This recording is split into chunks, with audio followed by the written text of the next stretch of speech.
Sir ನಮಸ್ಕಾರ. ನಮಸ್ಕಾರ. ನಿಮ್ಮ ಮಾಗಡಿನಲ್ಲಿ ಅತ್ಯಂತ ಅದ್ಭುತವಾಗಿ ಜಾತ್ರೆ ಮಾಡ್ತಾ ಇದ್ದೀರಾ.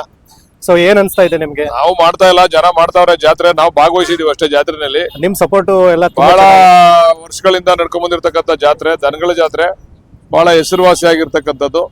ಯುಗಾದಿ ಹಬ್ಬದಿಂದನೇ ಶುರು ಆಗ್ತದೆ ಇದು. ಯುಗಾದಿ ಹಬ್ಬ ನೋಡಿದ್ರೆ ನಮ್ಮ ರೈತಾಪಿ ಜನ ಈ ರಾಜ್ಯದ, ಈ ದೇಶದ ಮೂಲೆ ಮೂಲೆಗಳಿಂದ ಬಂದು ಇಲ್ಲಿ ಖರೀದಿ ಮಾಡ್ತಕ್ಕಂಥದ್ದು, ಮಾರಾಟ ಮಾಡ್ತಕ್ಕಂಥದ್ದು ಎಲ್ಲಾನು ಕೂಡ ಮಾಡ್ತಾ ಇದ್ದಾರೆ. ಇದೊಂದು ವಿಶೇಷವಾದಂತ ಜಾತ್ರೆ. ರಂಗನಾಥ ಸ್ವಾಮಿಯ ಹೆಸರಿನಲ್ಲಿ ನಡೀತಕ್ಕಂಥ ಬಹಳ ಅದ್ದೂರಿ ಜಾತ್ರೆ ಮಾಗಡಿ ಜಾತ್ರೆ. ರೈತರ ರೆಸ್ಪಾನ್ಸ್ ಎಲ್ಲ ಯಾವ ತರ ಇದೆ ಸರ್? ಏನಿಲ್ಲ, ಎಲ್ಲಾ ವ್ಯವಸ್ಥೆನೂ ಕೂಡ ಮಾಡಿದೀವಿ ಈಗ. ಸರಿ, ಕುಡಿಯೋ ನೀರಿನ ವ್ಯವಸ್ಥೆ ಇರ್ಬೋದು, ಮತ್ತೆ ನಮ್ಮ TAPCMS ಅವ್ರಿಗೆ ಮತ್ತೆ TAPCMS ಅವ್ರಿಗೆ ವಿಶೇಷವಾಗಿ ನಾನು ಧನ್ಯವಾದ ಹೇಳ್ತೀನಿ. ಊಟದ ವ್ಯವಸ್ಥೆ ಕೂಡ ಮಾಡಿದ್ದಾರೆ. ಮಧ್ಯಾಹ್ನ ಹೊತ್ತು ರೈತರುಗಳಿಗೆ ಊಟದ ವ್ಯವಸ್ಥೆ ಕೂಡ ಮಾಡಿದ್ದಾರೆ.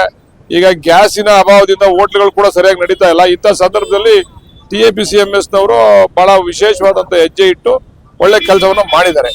ಅದ್ರ ಜೊತೆ ನಮ್ಮ ಎಲ್ಲಾ ಕಾರ್ಯಕರ್ತರುಗಳು ಕೂಡ ಏನೇನ್ ಜವಾಬ್ದಾರಿ ತಗೋಬೇಕು, ಏನೇನು ನ್ಯೂನ್ಯತೆ ಇದೆ ಎಲ್ಲಾನು ಸರಿಪಡಿಸ್ತಕ್ಕಂಥ ಕೆಲಸವನ್ನ ನಮ್ಮ ಪಕ್ಷದ ಮುಖಂಡರುಗಳು, ಕಾರ್ಯಕರ್ತರು ಮತ್ತೆ ಅಧಿಕಾರಿಗಳು ಕೂಡ ಜವಾಬ್ದಾರಿ ತಗೊಂಡು ಜಾತ್ರೆನ ಭವಿಷ್ಯ ಭಾಗಶಃ ಯಶಸ್ವಿಯಾಗಿದೆ.